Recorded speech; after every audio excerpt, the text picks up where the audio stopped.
ko xam këram taawul ki nekk ci ndox mi di xaar ko fa seppe xamewul 2 millimètres ak 100 millimètres xam nga moom lu mu xam mooy lii moo la fiy jëlee lii moo lay dimbale donc bu ngeen ñu bëggee tënk ci këyit yi nga xam ne fa ngeen ko bindee fa ngeen koy jàngee ñëw toog fi di ko jàngal nit ki du sénégalais loolu mooy dalal seenum xel c'est bien beau ñu xam c'est-à-dire explication bu ñuy jox taw bu bari bi ana lan moo ko sabab mais sénégalais bi nga xam ne jamono ji mi ngi tegale ay matelas pour man ca nelaw du lii nga wax mooy dalal am xelam moo tax dama leen di ñaan bu nit nekkee ci fitna communication bi ngeen di teg leen ko ci moom noppam lu mën a dégg gis nga ko xiif raxasul lekk rek lay dégg xam nga yow loolu nga ma wax mais am na ñoo xam ni li ñuy wax sénégalais yi mooy gouvernement bi mooy daanaka presque sax mooy responsable taw bu bare bi donc il faut ñu expliquer effectivement que cette situation est exceptionnelle da ngeen bëgg ñu ñëw toog fii nii way c'est une situation normale c'est pas une situation mais li la Mouhamed wax ñi nekk ci ndox mi loolu waaw mais loolu yéen ñi accusanté wu entre les politiques loolu que ça soit de l'opposition ou du pouvoir loolu dafa bëgg a wax ne ça n'intéresse pas les populations non attention c'est important nit ñi xam parce que nit ñi duñu ay bàyyi ma aussi. mais kan moo wax nit ñi xamuñu loolu mais justement mais comme xam nañ ko nag. li tax nga sous-estimer seen intelligence. non sous-estimer moo ko. mais ñoom comprendre nañ ko. mais comme xam nañ ko dafa baax it ñu koy nafar di ko rappeler. la répétition est pédagogique. il faut ñun ñëpp ñu d'accord ni. li fi wàcc ci ndox keroog c'était exceptionnel. comme c'est exceptionnel moo indi lii nga xam ni moo fi nekk. mooy les changements climatiques la preuve mooy maintenant nu nekk jéem nañ ko yàqee seen xel mais ba léegi déggu leen nit ñi révolté wu kon xam ngeen ne nit ñi comprendre nañ li xew kan c'est une situation exceptionnelle comprendre nañu mais il faut ñu expliquer leen xam nañu ne léegi pour wax la ni plan décennal bi fonctionné na partout où il y a eu les infrastructures partout au Sénégal mais mbënd mi dem ndox mi dem na. oui mais am na ay zone am na aussi ñoo yoo xam dañ naan ñun daawuñu taa. am na mais daawuñu taa te mu am plus exceptionnel moo tax le caractère exceptionnel am ci solo. oui et l'impact souvent des infrastructures ndax gis nga tamit lu nit ñi war a xam mooy gis nga Dakar ni mu bindoo daanaka bu ñu doon jël Dakar di ko diviser xëy na 20% rek ci territoire Dakar la ñu waroon dëkk man bi ma yoree mbënn mi. en 2012 am nañu ay cartes yoo xam ni c'était avant les indépendances dañoo jël cartes yooyu xool ni Dakar meloon mais ay mares ak ay rivières ñoo fi amoon est-ce que xam ngeen ni diggante Ouest Foire am na benn rivière bu fa awoon bu tudd Waya Géej boo xam ni foofu la jaar ba booru Philippe Maguilène Senghor bi ñu jëlee cartes yooyu teg ko ci carte inondation yi dafa méngaloo exactement ak les zones d'eau ça veut dire que Dakar bu ñu waxantee dëgg 20% superficie bi rek la ñu waroon dëkkee. li ci des yëpp ñu bàyyi maintenant les années de sécheresse on fait que ñëpp ñëw jël des zones non édificantes mën nañu am beneen argument bu koy contrer parce que tamit boo xoolee technologie ni mu avancé boo xoolee ni nit ñi di dundee vivre avec l'eau projet boo xam président Macky Sall waxoon na ko fi c'est-à-dire que nit ñi tamit mën nañoo dem ba donte espace bi ak contrainte boobu complexité bi dëkk ak moom est-ce que loolu aussi ça doit pas être une question de vision et d'ambition. mais xam nga franchement boo xoolee koppar yi war a dugg ci loolu dëkkuwaay rek jaru ko. ah kay. non déedéet. am nga kër non am nga kër bu wax loolu. mais am na dëkkuwaay jaral nañ loolu. ba ma pare sama raisonnement. waaw allez-y excusez-moi. nga bañ ma dagg moo maa ngi jégalu monsieur le ministre. dëkkuwaayu Dakar. jaru ko moo tax président Macky Sall indi le plan national d'aménagement et de développement des territoires. Il y a un problème d'aménagement du territoire au Sénégal. On est d'accord. Depuis toujours. moo tax boobu ba tey Dakar rek la ñuy wax. oui Dakar c'est pas le Sénégal Dakar c'est 0,3% de la superficie du Sénégal mais c'est 25% de la population. donc war nañu xool tey jii fu ñu toll nii ñun ñëpp que ñu dëkk Dakar ou ñàkk Dakar pour wax ni war nañu arrêter loolu nag jot nañu arrêter nit ñi ñu bañ a ñëw Dakar. non on est d'accord. d'accord mais tey jii bu fekkee ne nit ki fa mu dëkk service bu mu soxla.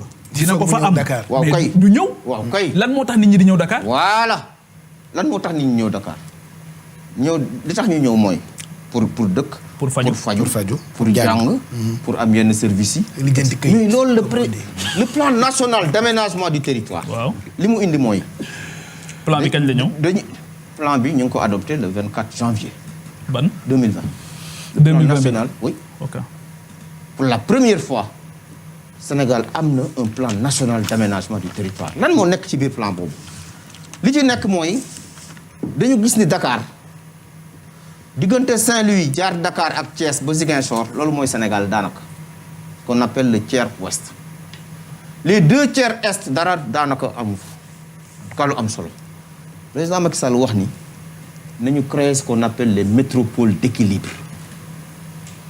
métropole d'équilibre yooyu fukk lañu Saint-Louis bokk na ci Mbour bokk na ci Thiès bokk na ci Touba bokk na ci Ziguinchor bokk na ci Kaolack bokk na ci Kolda bokk na ci Tambacounda bokk na ci Kédougou bokk na ci Matam mi ngi ci lan mooy contenu bi lan mooy contenu bi métropole d'équilibre maanaam dañu gis ni dëkk yooyu seen ni nit ñi yokkoo gaaw na macha allah ñu ni kon autour de ces métropoles d'équilibre nañ fa créer des conditions yoo xam ni ña dëkk foofu ak autour de la métropole maanaam les villes polarisées la ñu war a soxla yépp lu taxoon ñu ñëw Dakar dañu defal leen ko fa loolu moom loolu la ñuy wax de éradiquer loolu la ñuy wax depuis 2012 non loolu nekkuñ ci wax bi parce que c'est la première fois ñu wax problème métropole oui mais il y a un plan le financement du plan on peut en parler oui d'accord si vous voulez mais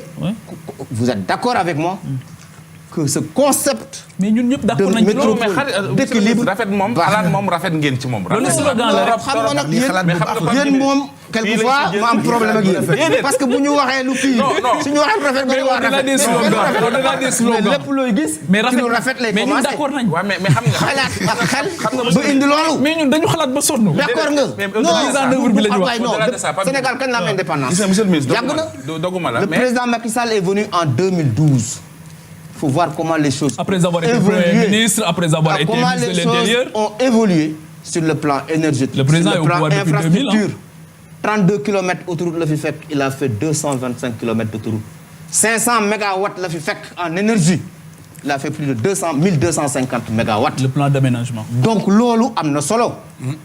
Ce plan-là bi nga xam ni mooy créer les métropoles d'équilibre mooy fukki ma la wax.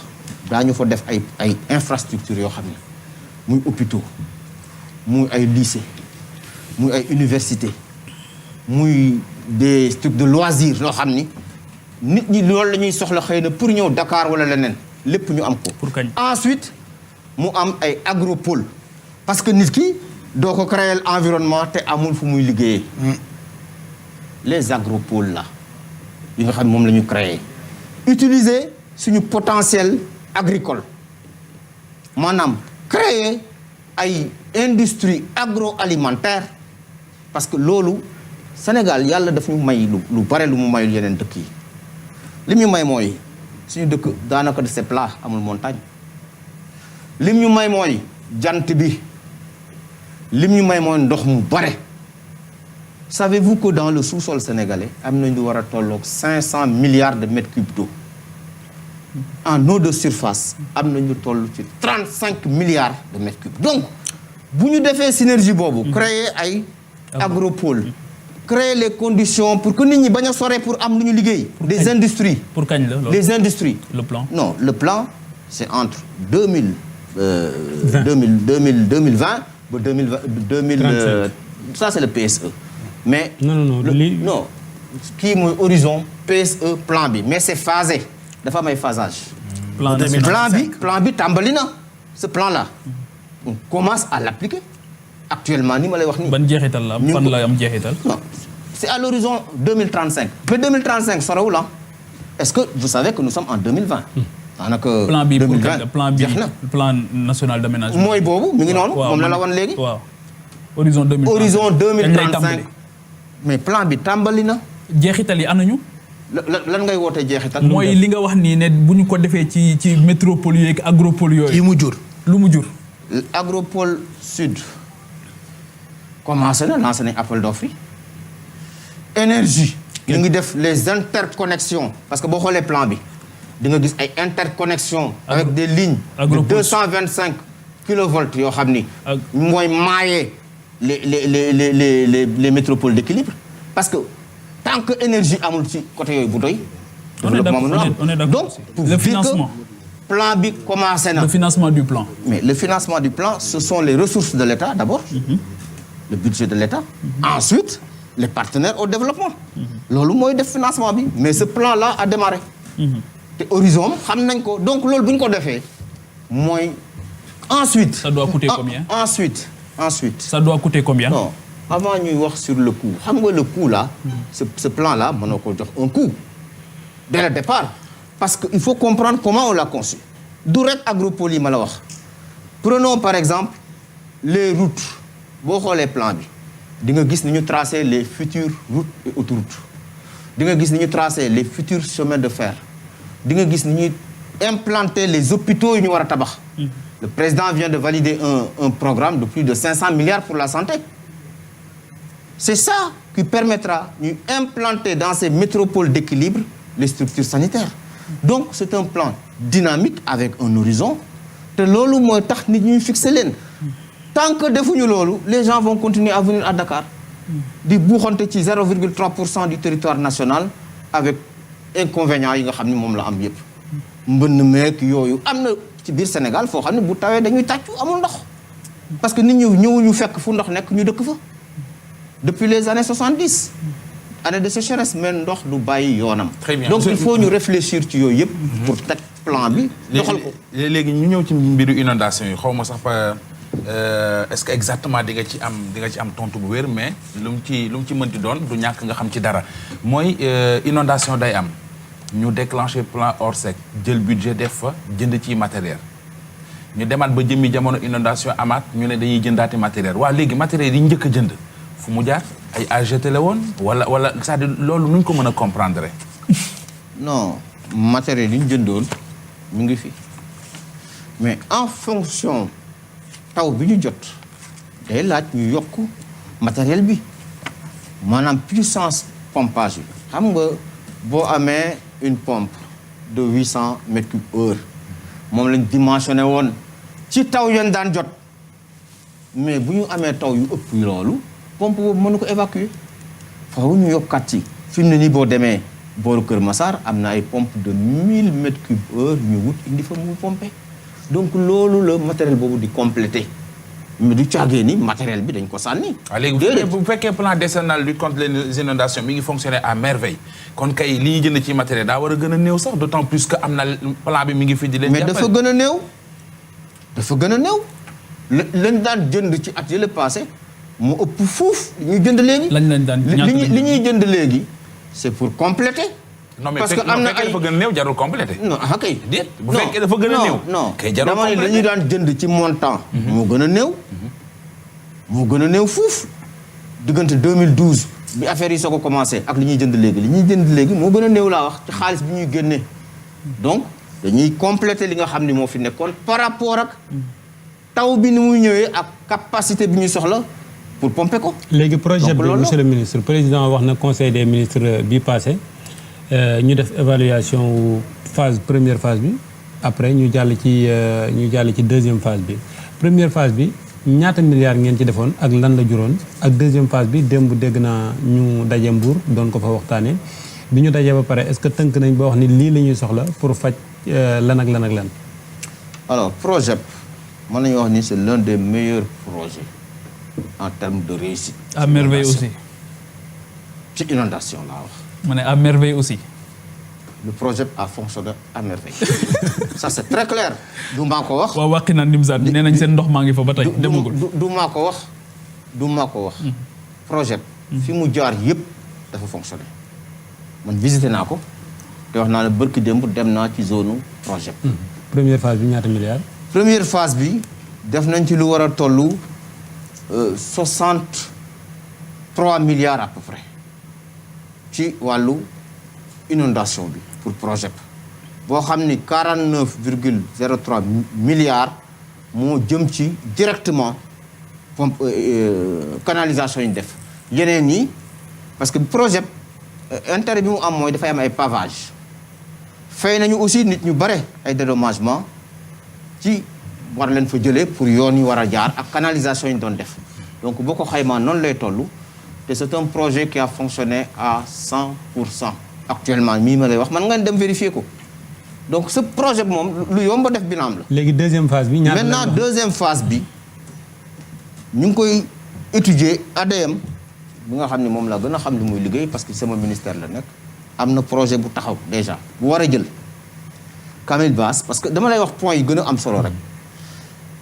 El Hadji Pathé Camille Basse ay Daaru Miset ba booru Jaxaay. Télé Mame Diarra fu mu ne. maanaam zone boobu yëpp.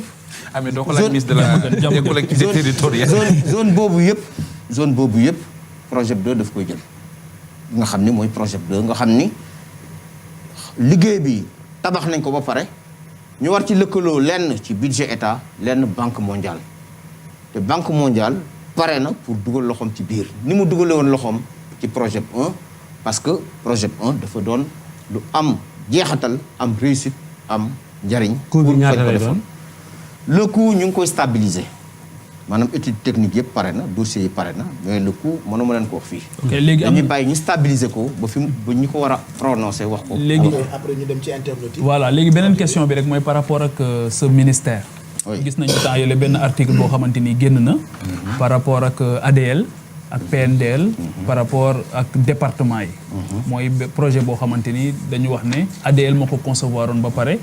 pour département yi. ñu dessaisir ko yóbbu ko ci un programme. boo xamante ni finalement moom moo koy porter muy le programme national de développement local. li ñu bëgg a comprendre rek mooy le périmètre d'intervention de chaque entité mooy ADL tey par exemple lan mooy liggéeyam. ak concrètement nan lay intervenir aujourd'hui pour aider les collectivités locales ak voilà ak lan moo nekk ci projet boobu et pourquoi son budget a été revu à la baisse.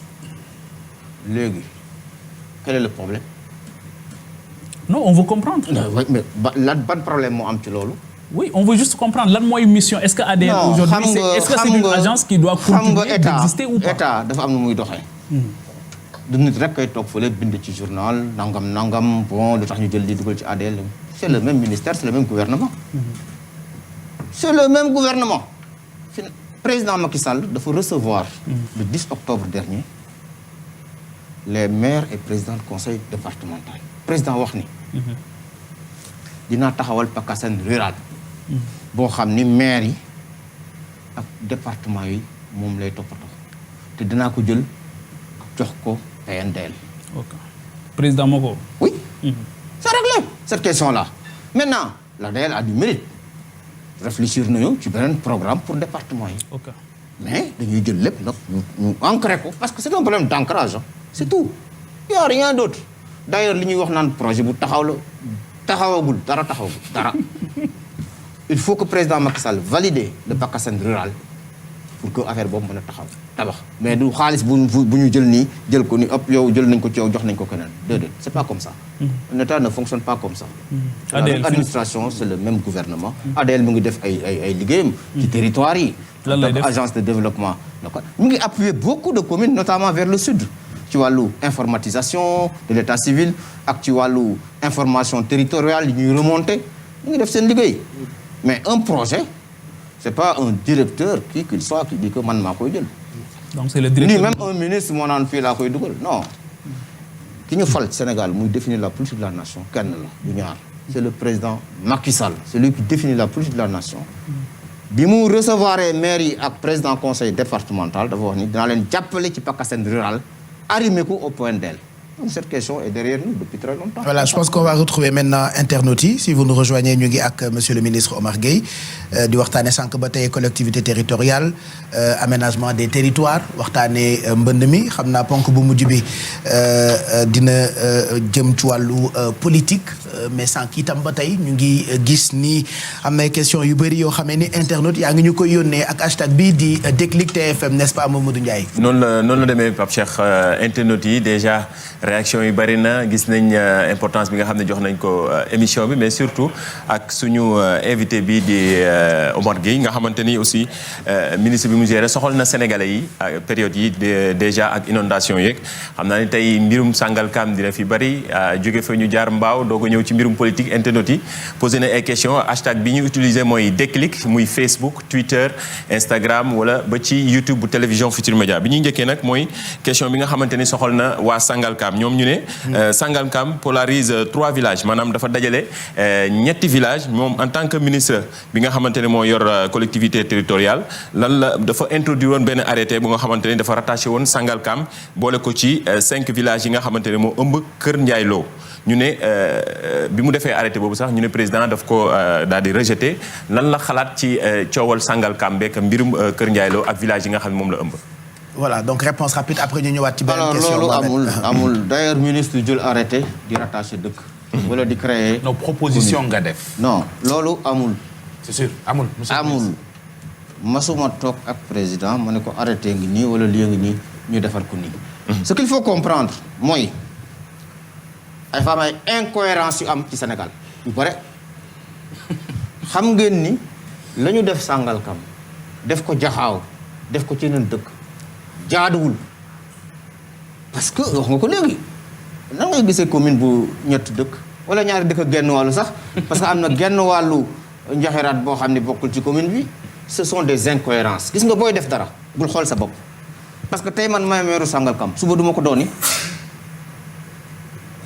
am na ñeneen ñuy ñëw ci kanam booy defar da ngay defar pour l'avenir on légifère pour l'avenir incohérence yooyu président Macky Sall wax na ni dinañ ko rectifier et il l'a dit publiquement et ce sera fait partout dans le Sénégal toutes les incohérences yi am Sénégal man na leen wax ni dinañ ko rectifier toutes les communes yi nga xam ne aussi dañ leen njat mënatuñu màgg dinañ ko rectifier parce que le territoire il est national il faut ñu créer des communes viables compétitives et porteuses de développement durable c'est ça l'acte 3 de la décentralisation donc loolu moom ala kulli aal day am dinañu rectifier un certain nombre de communes pour que ñu mën a am territoire bu viable compétitif et porteur de développement durable loolu dépendrul ci Omar Gueye wala ma Samba wala ma Demba wala ma Paté c'est ça qui est là loolu mooy responsabilité état te état dina ko def incha allah. viabilité territoire nuñ koy xayma nuñ koy nattee. non viabilité territoire mooy déjà mu am un seuil en termes de superficie pour que boo waree def ay projet de développement nga am foo ko def mais tey jii am na commune yoo xam ne même bu ñu amoon projet bëgg ko def duñ ko def est-ce que jaadu na ci benn zone rek mu am une commune qui fait 25 kilomètres carrés nga gis une commune qui fait 700 kilomètres carrés te mu doon même territoire sénégalais non il faut rectifier certaines incohérences et Inch'Allah ce sera fait. pour mooy équitable voilà deuxième question Mamadou. deuxième question bi dañuy dem Mbao bu yàggul dara ministre des eaux dafa génn ne ndox yi nga xam ne mooy taa ci côté Kër Massar beeg ci environ boobu maanaam li wër foofu noonu yëpp dañ ko fas yéene indi ci marigot bu Mbao waa Mbao nag génnoon ne ni ñoom waa nanguwuñu loolu ndaxte ñoom seen dëkkuwaay déjà ci côté géej gi dafa nekk lu doy waar te loolu lan la ci ministre bi xalaat ak yan solution lañ ci jël fas yéene ci dimbali waa Mbao. la solution bi ñu xalaat mooy parce que Mbao bassin versant bi nga xam ni moo nekk booru Camille Basse wala El Hadji Pathé et cetera Mbao marigot Mbao mooy seen bassin versant li ñuy pomper ci tuyauterie lay jaar ak canalisation yi dem ci marigot bu Mbao mais li ñu xalaat mooy au lieu ñu jël tout ce flux là yóbbu ko ci marigot de Mbao dañ koy diviser en 2 flux am na benn flux boo xam ni mën nañoo jot ci canalisation yu projet def ko fa moom géej la jëm bu boobaa pression bi war a am ci marigot bi dina wàññeeku voilà la solution. voilà Mamadou. waaw boobu am na solo waa Mbao yi xam naa ne tontu boobu dina leen amal soxla beneen bi mooy mbirum politique la ak coow li nga xamante ni mooy am toujours fële ca Tëngéej moom nee na taxawaayu APR foofu daal gis nañ ni jiixi jaaxa wala ay xulloo ci ñi nga xamante ni ñoo faree APR dañ koy seetlu foofu ca Rufisque ñoom lan lañ ci ban jéego la xalaat ni dinañ ko def ba juboo am ci politiciens yooyu nekk foofu di yëngatu ci même parti politique bokk kook moom monsieur le ministre di Omar Gueye. ah man de gisuma fa xuloo ak xeex ci jamono yu ñu nekk. bu xuloo ak xeex amee ci jamono yu fa nekk nii nga wax ma ko. déet dama lay wax rek parce que yéen. non gisuma ko moom ku ne sañ na ko. génneel ma rek gis nga. jamono yu ñu toll. waaw. naaw ma amu fa woon ba léegi ma nga fa. amoon na fa. ba léegi ma nga fa. nee ma bërëb sàngam ci biir Tëngéej. waaw ña ngay tojante ay bopp. non yegguñu wala fa. alors. yegguñu fa lan nga war a Fanta Siro am na. mais Fanta Siro mënul ñàkk déggoo am na. non ñàkk déggoo. te yow mi nee nañu. dans une démocratie lay mënul faste si kim yow génnoo ci. yow mi coordonnateur départemental bu APR. donc kon bu ko weddi. dama koy weddi. bu koy weddi. ba ci suuf. parce que déet monsieur le ministre man moom su jaaxaane ni gisuma jant bi mënoo ca dara. da nga koy bàyyi rek non bu fekkente ne nag da nga jaaxaan ni faaw nga gis. moom il est allié wala il est à l'APR. non. il est à la bu fekkente même ni coordonnateur départemental. bu fekkente ni. da nga jaaxaan guddi. gis weer ñun la non jant la mais doo gis jant bi. quand même. bu dee guddi la doo gis jant bi weer ngay gis. gis nga man ku ma xam ni du ma féewale ay nit ci politique man yàgg naa def politique de je sais comment faire la politique. ça xam naa ko. jàng naa ko. loolu moom dañ la koy nangu. voilà donc. vous savez parfaitement comment faire. absolument donc du loo xam ni. Ouais. mais sama politique man dama ko orienté ci dajale ay nit. def pousse ay nit pour def seen promotion man ñi ma àndal politique boobu ba léegi. lu ma man pour que ñoom ñu defal leen promotion def naa ko te kenn du ko weddi dans la zone kenn. promotion mooy lan. promotion mooy nga doon responsable ñu jàppale la ba nga mën a am yenn ndombo tànk yi pour mën a dellu si toppatoo sa askan. plusieurs fois donc loolu lu constant la. néew ma nag nit di nga am problème feneen ni Omar Gueye la waaw loolu tamit responsable doo ko bañ a ñu ni yow la doo ko bañ mais bu ñu ko vérifier rek nañu xam ne du yow c'est tout. voilà la réalité. Il n'y a pas de problème majeur dans le département de Rufisque pour l'APR. Depuis 2012, toutes les élections ñoo koy gagné. Toutes les élections, sans exception. amul benn élection bu ñu mës a perte foofu amul dans le département de Rufisque. léegi man monsieur le ministre sànq da nga wax baat boo xam ne daf ma delloo si ci lu bari wala Ndiaye pareegul. waaw Ndiaye defe naa pare naa internet ci pare nañu. waaw xam naa benn question ci affaire littoral bi la mais je pense bien mën nañu dellu ci question Mamadou Mamadou Ndiaye doo ko jeexalee boobu. doo ko jeexalee ak question boobu ci littoral bi. sànq dama ko dégg mu ne moom xam na nu ñuy defee politique bu baax. ma am benn laaj parce que sa siège u parti couleur parti socialiste la yoroon nga jógee fa peinture ko couleur parti démocratique Sénégal jógee fa couleur réew mi peinture ko couleur vert PS léegi couleur APR. loolu xam politique la wala nga baal ma ci baat bi bu diisee li la nit ñi di waxal la mooy sa intérêt ngay topp. non quand j'étais très jeune comme beaucoup de jeunes j'ai milité chez les jeunesses socialistes. J'étais très jeune en ce moment et c'était une bonne école de formation politique. Une école du parti où on apprend énormément de choses. man lan moo ma dugal ci politique. c'est un accident il faut vous le dire parce que moi j'avais toujours privilégié njàng ak liggéey toujours bi ma nekkee CI Sangalkam ba may am sama bac E au lycée technique Maurice Delafosse jàng rek moo doon sama affaire ma tout le temps bi may am bourse dem defi les classes préparatoires aux grandes écoles maths sup maths spé école d'ingénieur jàng rek moom ma sol doon sama affaire même bi ma dellusee xalaatuma woon def politique c'est par accident les gens de la zone m'ont dit. bi nga dellusee ban diplôme nga indi. diplôme d'ingénieur en génie électrique. Après avoir fait les classes préparatoires aux grandes écoles. maths sup maths spé c'était pas donné pendant cette période-là. surtout fi ñu jógee nag nga xam ne duñ la kenn puusu la. j'ai toujours privilégié le travail. Le travail pour moi c'est sacré man 7h30 foo ma wooyee maa ngi sama bureau ba 20h 21h 22h tous les jours même jour conseil des ministres je vais travailler d'abord avant d'aller au conseil des ministres demain c'est mercredi conseil des ministres 7h30 je travaille jusqu'à 8h45 pour dem conseil des ministres. moo tax duñ la téyewaat lu yàgg minuit jot. donc non c'est pas un problème ça man ñun mën nañu liggéey jusqu'à 3h du matin c'est pas un problème. Super. donc pour wax la ni li ma dugal ci politique mooy à l'époque on m'avait dit on a très peu de cadres dans la zone il faut mu dugal sa loxo ci politique pour ñu mën a am ay développement. effectivement ci loolu politique de développement boobu laa nekk.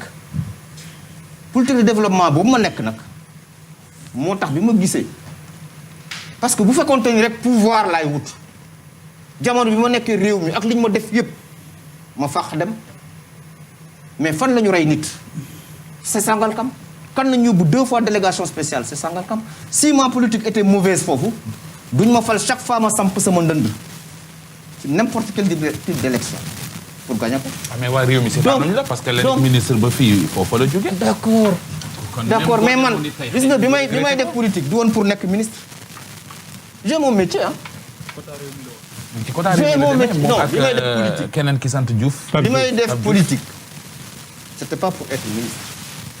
xam nga la finalité de la politique du ay poste yu ñu lay jox parce que poste bi day jeex ëllëg du ma nekk ci ministre est-ce que bu boobaa day fekk du ma jàppale waa Sangalkam damay continuer di leen jàppale bi ma yóbbu ay lampe Sangalkam boobu nekkuma unité moo ci benn parti ci sama liggéey laa def yóbbu ay éclairage public à Sangalkam donc du loolu mooy finalité bi gis nga ministre fonction bu c'est une fonction éminente pour être à la disposition de son pays et accompagner le programme du président Macky Sall loolu dynamique boobu laa nekk. en fait mais sa transhumance bi moo ñu xaw a jaaxal. non xam nga yow da nga di exemple bu rëy ci réew mi. lu bari nga koy def. lu bari di ci roy mais man li ma comprendre mooy. jóge parti socialiste dem PDS jóge PDS ànd ak Idrissa Seck dem réew mi jóge réew mi dem vers PS dem APR. la transhumance mooy c'est quelqu'un qui cherche le pouvoir. ni comme li am na xaaral ma daw fa pouvoir ba am. ñun bi ñuy jàppale président Macky Sall boobu président Macky Sall gañeegul. mais amoon ngeen ci yaakaar ci mu gañe au deuxième tour lañ ko jàppale. mais bu leen investir ci waaw. liggéey ci taxaw ci pour mu gagner Sénégal. c'est dommage programme am yéen li ngeen di wax ñu ngi koy dégg mais peut-être dégguñu ministre bi. je demande au technicien peut-être de régler le micro masque bi moom ñu ngi koy wax depuis sànq mais sañu ma woon ni ko monsieur le ministre. non man du ma dindi masque. voilà donc c'est ça je mets mon masque. heureusement ba laajuma la ko. pour nga dindi ko parce que comprendre naa loolu itam.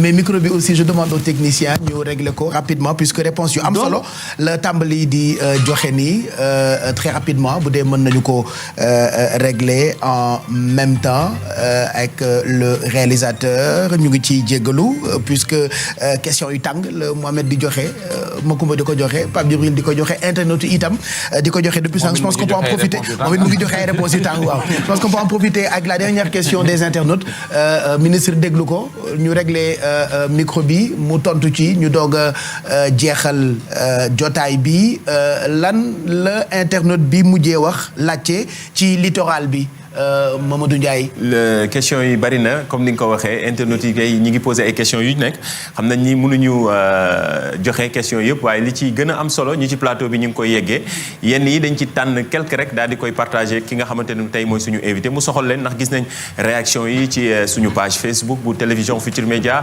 hashtag bi déclic la wala déclic TFM gis nañ ci compte Twitter bi aussi hashtag bi ñëpp a ngi koy utiliser gis nañ aussi seen ay réaction mënuñu ci dañ ci tànn quelque rek daal di koy partagé ak ki nga xamante ni mooy suñu invité question bi nga xamante ni moo ëmb mbirum littoral bi dañ koy laaj taxawaay bi nga xamante ni am nañ ko ci surtout politique bi nga xamante ni pour fexe ñoom sax bu ñu fi jógee di nan lañ mën a def ba du am ñeneen ñu fi ñëw di brader li nga xam ne mooy littoral bi te seetlu nañ ni nekk na question bi nga xam ne soxal na sénégalais yi te gis nañ ni ay ku ci mel maire bi ci mel ni Barthélémy Diaz mi ngi ko doon xeex ay activistes yi ñu ngi ci doon jóg ñoom seen taxawaay en tant que ministre wala ñi nga xamante ne ñoo nekk ci gouvernement Macky Sall bi ban taxawaay lañ ci am ba nga xamante ni lii di littoral bi dinañ ci mën a nekk du nekkati question bi nga xamante ni day ñëw souvent ci surtout jamono ji nga xam ne seetlu nañ ni littoral bi ñu ngi koy tabax.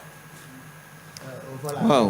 Je pense qu'il a bien noté la question puisque technicien bi il prend tout son temps aussi pour régler le problème du micro de notre invité xanaa ñu bàyyi ministre dem ci réponse bi très rapidement. Voilà. waaw sur le littoral tout ça c'est une question d'aménagement en port du territoire. Le président Macky Sall dafa jël littoral considéré ni kenn waru ko agressé. Il y a des lois et règlements qui régissent le littoral. Il y a même une loi qui va venir sur le littoral. Donc de ce point de vue-là que mu doon loi yu yàgg yi wala bii war a ñëw le président Macky Sall a toujours prôné pour une protection du littoral pour que ñu mën ko préserver respecter li nga xam ni mooy les 100 mètres nga xam ni mooy la DPM nga xam ni mooy distance bi ñu war a respecter bañ faa tabax mais loolu képp kuy citoyen sénégalais d'accord nga ci. nañ ci farlu pour que loolu mën a am ñu préserver suñu littoral. te mesures yi président Macky Sall di jël notamment la loi littoral bi war a ñëw dina gën a indi lu gën a am solo ci mbirum protection du littoral. loolu il faut ñu xam ko il faut ñu comprendre aussi que littoral bi yu bëri yi fi am c'était bien avant que moom muy ñëw loolu tamit dëgg la bu ma demee def vos investigations di ngeen ko gis donc nañu dalal xelu nit ñi ci wàllu littoral que incha allah mesures yi ñu war a jël gouvernement bi ci ndigalal président Macky Sall dina ko jël. Et en termes d'aménagement. le littoral dañu war a fexe ba bu ñu ko aménager askan wi mën a am accès au littoral. librement. ce département lan la ci xalaat bi. sama département dafa def un plan d'aménagement global maintenant le plan de détail am na yeneen ministères yoo xam ne ñoo ko war a liggéey notamment le ministère de l'urbanisme war na ci liggéey le ministère de l'environnement sur certains aspects mais ça c'est un plan global boo xam ne tous les ministères dañ ciy puiser pour mën a def li nga xam ne moom la ñu war a liggéey. voilà je pense que. à part hôpitalu Kër Jaxaay bi depuis 2011 ñoom aussi ils s'interrogent ñu ne. lan la tax liggéey bi ba tey cet hôpital là en tout cas man discuté naa ci ak le ministre Abdoulaye Diouf Sarr bokk na ci priorité yi nga xam ne moom la ñu war a taxawal pour def ko loolu moom mën naa ko rassurer waa Jaxaay parce que dafa bokk ci li nga xamante ni ci priorité ministère de la santé ginnaaw bi ci président Macky Sall joxe ndigal ci yi mu war a régler Jaxaay dafa war a am effectivement un centre de santé digne de ce nom. Ça c'est une vérité. voilà monsieur le ministre ñu ngi lay gërëm bu baax yan kàddu ngay tëjee jotaay bi. waaw xanaa gërëm leen sant leen rek ci émission bi ak waxtaan bi ni ngeen ko déroulé massawu bu baax ñi nga xam ne ñoo nekk ci guddi yi ci mbënn mi di partager aussi li nga xam ne mooy naqar bi am ci ñi juróom-benn nit ñi génn àdduna ci wàllu mbënn mi ñu di ñaaxaat nit ñi rek ni bu ñu fàttali ñu ngi ci Covid-19 maanaam mbas mi demagul mi ngi fi mesure barrières yi nañ koy continuer di def looloo tax ba ma takk sama masque ñuy raxasu bàyyi daje yi nga xam ni amul jariñ gën a góorgóorlu xeex li nga xam ni mooy Covid-19 bi bàyyi ci xel bu baax a baax a baax. mu ngoog ñu ngi lay gërëm bu baax monsieur Omar Gueye ministre des collectivités territoriales du développement et de l'aménagement du territoire ñu ngi lay gërëm yow itam Macoumba rendez-vous ci rajo bi xam naa ca kanam. incha allah ci kanam tuuti monsieur le ministre ñu ngi koy gërëm bu baax a baax gërëm gars yi ci waxtaan wi bëggoon nañ mu gën a yaatu ñu gën a laal ci question politique yi yu bëree bëri wàllu opposition beeg diggam ak Idrissa Seck. ak troisième mandat beeg ñoom seen mais yooyu yëpp xam naa dañ koy leb ba beneen yoon. di la gërëm Pape bu baax a baax di gërëm ñi ñu doon seetaan di leen jégalu bu fekkee wax nañ loo xam ne jàpp na ni heurté nañ leen. di leen dig daje incha allah ci beneen émission. voilà ca kanam rédaction bu télévision Futur Média boo di 6h30 dinañu dellu si xam naa dinañu développer ba ngeen comprendre la xew actuellement ci dëkk bu ñu naan Côte d'Ivoire n'est-ce pas Pape Djibril puisque tout le monde parle de ce qui se passe actuellement là-bas. actuellement ñëpp a ngi koy waxtaanee di leen ñaanal xanaa suñu borom def fa sutura. parce que c'est toujours délicat tournure bi nga xamante ni moom la jël. encore une fois sunu conseil constitutionnel yi ñoom li yàlla xam doy na.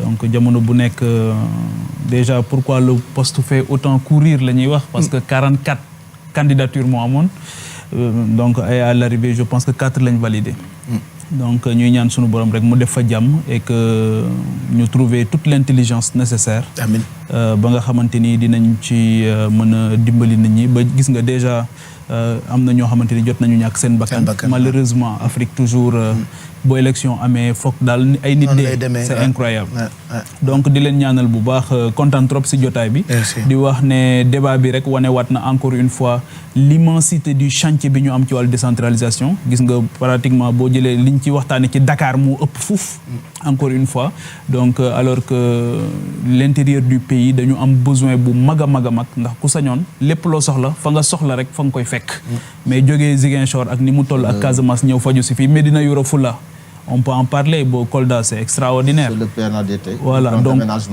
donc foofu tamit boo xoolee li ñu fa am ci difficulté ci wàllu infrastructure ak yooyu bari na te c'est un peu partout donc encore une fois au-delà des chiffres au-delà des milliards yi nga xam dañ koy avancer dañuy ñaan rek képp koo xamante ni yaa ngi ciy liggéey ñu jox la ndomba tànk wala ñu déléguer le pouvoir nga fexe ba askan bi gis ci seen bopp parce que loolu moo am solo. mu ngoog jërëjëf Pape Djibril Mamadou Mouhamed Ndiaye ba ca kanam ci rajo bi. jërëjëf incha allah remercier suñu gan gi monsieur le ministre ku yéwén la te yaatu ci waxtaan. ci ay réponses léeg-léeg dama doon wax naan est-ce que du tekki masque bi sax ndax ñu xam ndax Omar Gueye dëgg ndax ni ñu koy gisee ci télé bi ak tey ni mu toogee nii franchement mbégte la woon ci waxtaan ak moom mu jeexale lu am solo. nee na pandémie bi mi ngi fii nañ ci góorgóorlu effectivement mais ñoom it nañ ñu dimbale ndax boo nee dee leen dandante ba noppi boole ñëpp ci biirum ndox dandante mënatu fa am. ak war a def tournée économique boole ñu ñëpp ci biir ndox. non je parle de manière générale maanaam bu nit ñi nekkee ci inondation. oui mais inondation yooyu du ñoo leen ci dugal. waaw mais boo nekkee ci kër goo xam ne. dañ ci jéem a génne. mais dugalul leen ci. waaw d'accord waaw non. c'est pas la même chose. waaw d'accord ma ne ngeen dimbal leen ñu génn ci parce que kër goo xam ne néeg yëpp ay taa. benn néeg bu ñu fa ngàcc fa la ñëpp daje. donc foofu distanciation physique mënu fa am. ngeen bàyyi xel loolu. dee leen raxas loxo yi te ndox ma ñuy paccaxee gën a salté. waaw mais ndox moomu gouvernement bi indiwu ko fa. waaw mais tombé waral ay gaaf monsieur le ministre. dañ leen fay jéem a génne mais dugalul leen fa. tombé waral ay gaaf monsieur le ministre. yaa une nuance bokk ci gétt gi naan ci meew mi. ki la jàmbuloo Dakar moo la màccloo say baaraam. yéen da ngeen a tombé ak lii moo tax nangu leen ko rek. waaw d'accord mais nangu leen ko rek. dafa am responsabilité yoo xam ne nangu leen ko rek jërëjëf monsieur le ministre. mu ngoog jërëjëf Mamadou Mouhamed Ndiaye Mamadou Ndiaye yow ñu ngi lay gërëm bu baax gërëm internautes yi ñu doon seetaan depuis sànq ci Facebook YouTube ak commentaires yi ci réseaux sociaux yi. waaw maa ngi lay gërëm El Hadj di gërëm aussi ñi nga bokkal plateau bi foofu sa équipe Déclic bi di gërëm internautes yi di gërëm ñi nga xamante ne aussi ñoo scotché woon ci page Facebook bu télévision Futurs Médias ak surtout ci Twitter beeg hashtag bi di Déclic wala Déclic TFM ñi nga xamante ne aussi ñu ngi woon ci YouTube bi bref ñi nekkoon daal ci réseaux sociaux yi ñu ngi leen jaajëfal télévision Futurs Médias di bég di gën di leen encourager di leen féliciter aussi ni ngeen xamee ni ngeen joxee importance émission bi di jaajëfal ñi nga xam ne ñoo ñu doon seetaan di leen gërëm Pape joxe dig daje ba suba incha allah. mu ngoog